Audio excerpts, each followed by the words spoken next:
This is Common Ground, and we're growing up. One mic at a time. That's right. That's right. We are here live. This is the Uncommon Rapport podcast with my dear brother, NAAFIE. Yo. And this is episode 18. We're growing up one mic at a time. We got my dear brother here today with other beautiful artists that is in the building, in the space. And we just want to grace you guys with a little bit what they get themselves into when it comes to this artistry. Like I stated before, we got my dear brother NAAFIE. Yes, sir. P.O.E. the gang. Already, man. A lot of gang activity. Man, talk to these people, man. Tell them about this journey, how you began to exist in this music culture, in this land. Talk about yourself. Let them know where you're from, man. So I'll keep it short and sweet, man. Been around music my whole life. Started writing at 10, made my first song at 13, and it's kind of been going up from there. Dropped my first official mixtape in 2017, and up until this year, I've been dropping a project every year. And 2019, I solidified the brand, the mentality that's P.O.E., which is perception over everything. Mm-hmm. I just have a philosophy that how you see life is how you treat life. So, and that's something that I continue to learn from even today, right? Like I don't have it solved, quote unquote. Like that's just it's something that is always a lesson for me. Really, as far as music, and I came up with this term last night. It's funny.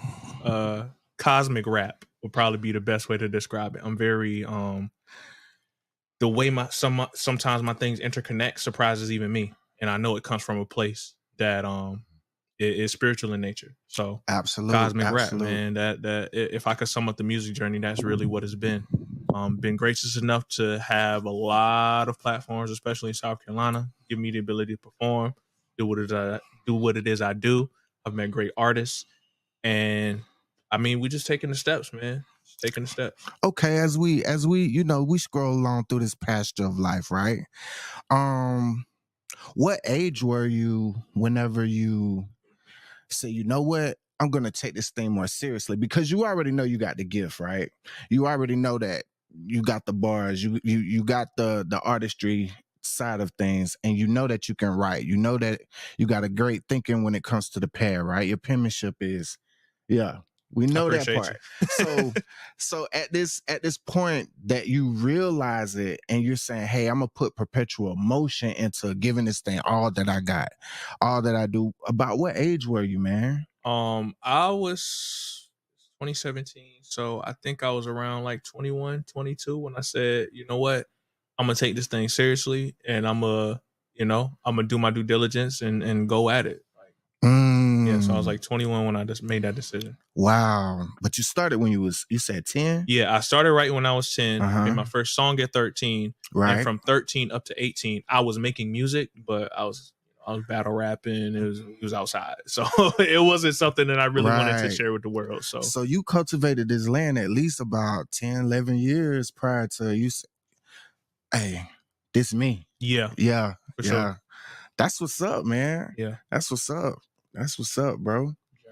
So when we start moving and we going through, what kind of hiccups have you had? Tell us about some hiccups that you learned along the way. Give them people that education on that. I might have to take your shades off of this. There's been a lot of hiccups. It's been a lot of hiccups, man. From monetary to figuring out what I wanted to sound like, to even structuring whatever P.O.E. is now. Mm-hmm. There's just been so many. There was small hurdles and then big hurdles, whether internal or external. Mm-hmm. Like we'd be here all day, but I would say that like a lot of the hurdles have more so been with myself more than with other individuals. Like, what should I be doing? Should I do it this way? Who am I talking to? Like all of these things. And at a certain point, and this is recent, I was just kind of like, YOLO. Like, I'm going to do what I do. It's going to be what it's going to be. And those, take it if it resonates, leave it if it don't.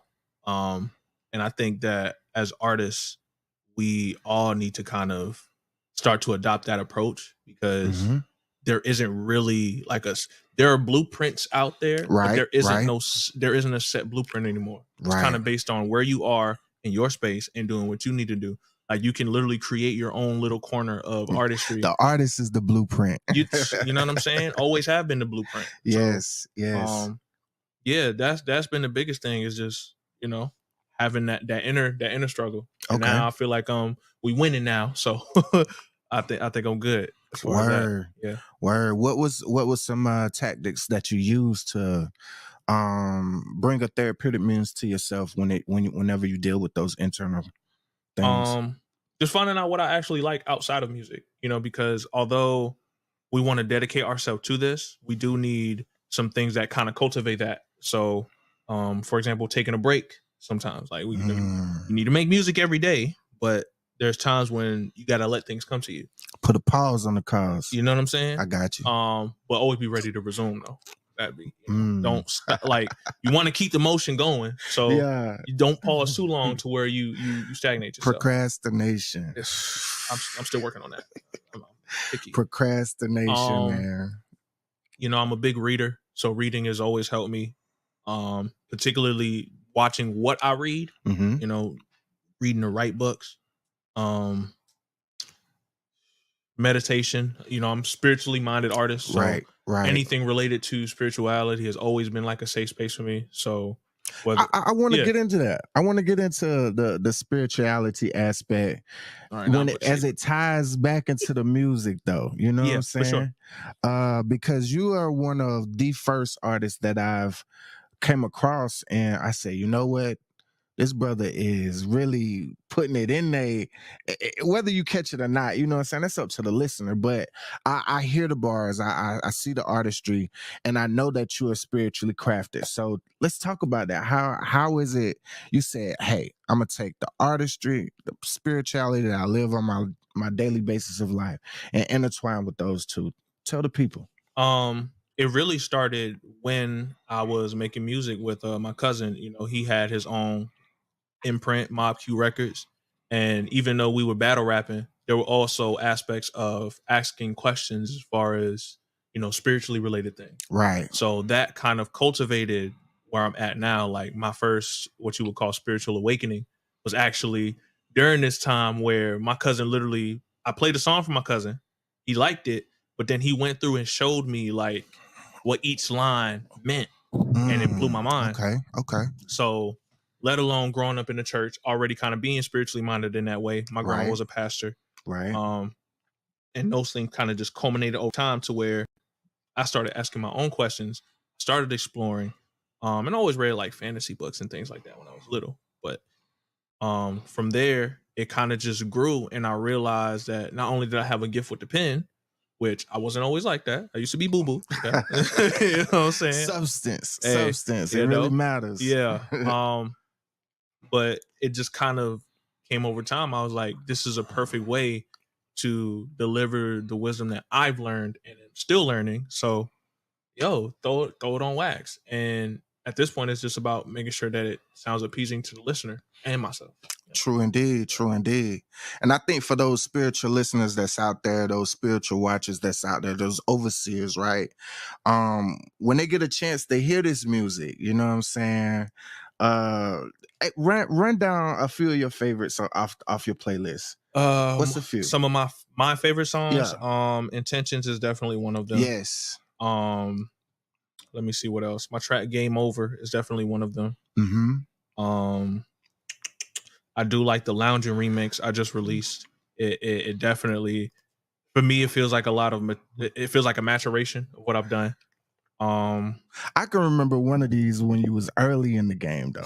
Don't. I got to, man. Hey, I gotta let them know, man. Do better. Oh my god. Do better was one of them ones, bro. That do better, bro. I would listen. I think I still got the song. Yeah, I still got it. Do better. Yeah. But yeah, like I was saying, for all you spiritual listeners, spiritual watchers that's out there, hey, tap into your boy, man. Talk to him, man. Like, give him your socials, and we'll dive off into something else in just a second. But talk to him, man. How they can get connected with you. I'm on every social media platform available as NAAFIE P.O.E.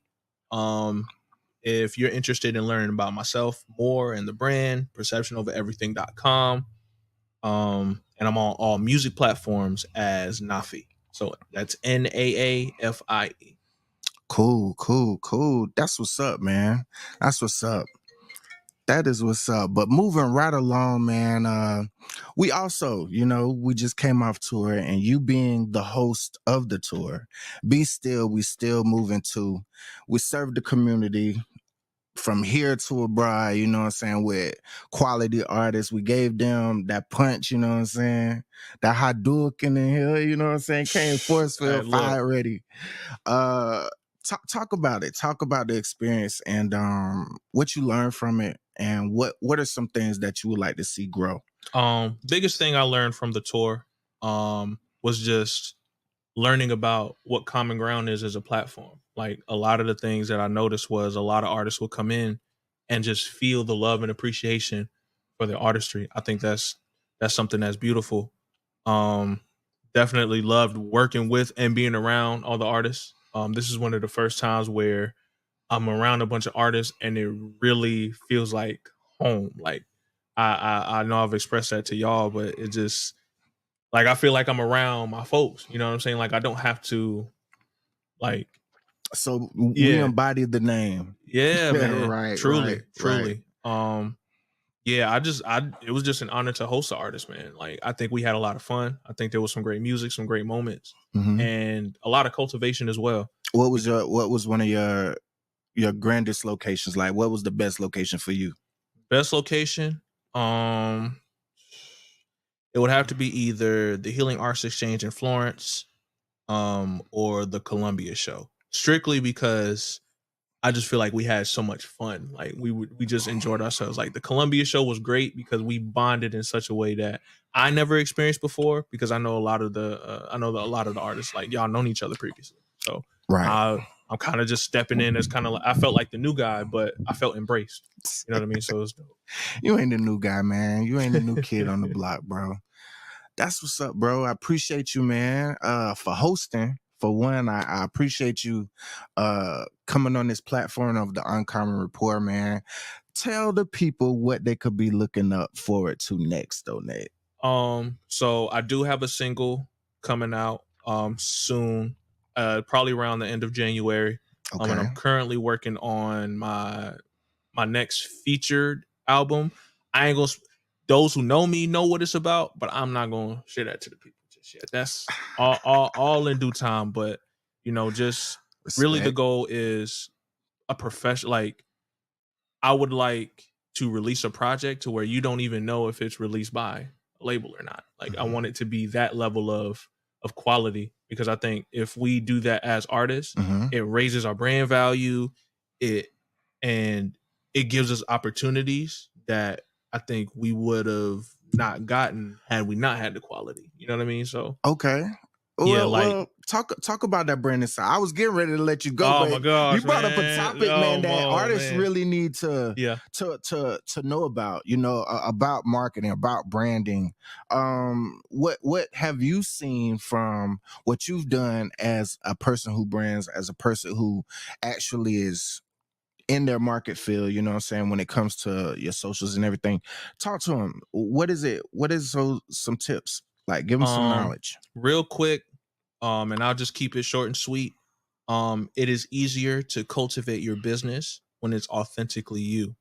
So you don't feel bad about selling your music or hitting people in the DMs or posting a lot or none of that, when you know it's who you are and you're confident in who you are. No fugazi. You know what I'm saying? None of that fake. Now, if you want to do the fake, that's on you, but you're going to get the results of that. Like, so I would just encourage artists, if you want to brand yourself, whether creating a brand like a company or just, identifying yourself as an artist. The more authentic you are, the easier it is to present to people. Like, it's less like, I got to come up with the sales tricks bro, you ain't got to do that when you be yourself. I think we got a dear brother Free Soul out here. Hey, be yourself. You know what I'm saying? Telling you. Bro, you dropped them jewels on them today, man. I appreciate you for stopping by here at the Uncommon Report. We live here at the Poet's House. Hey,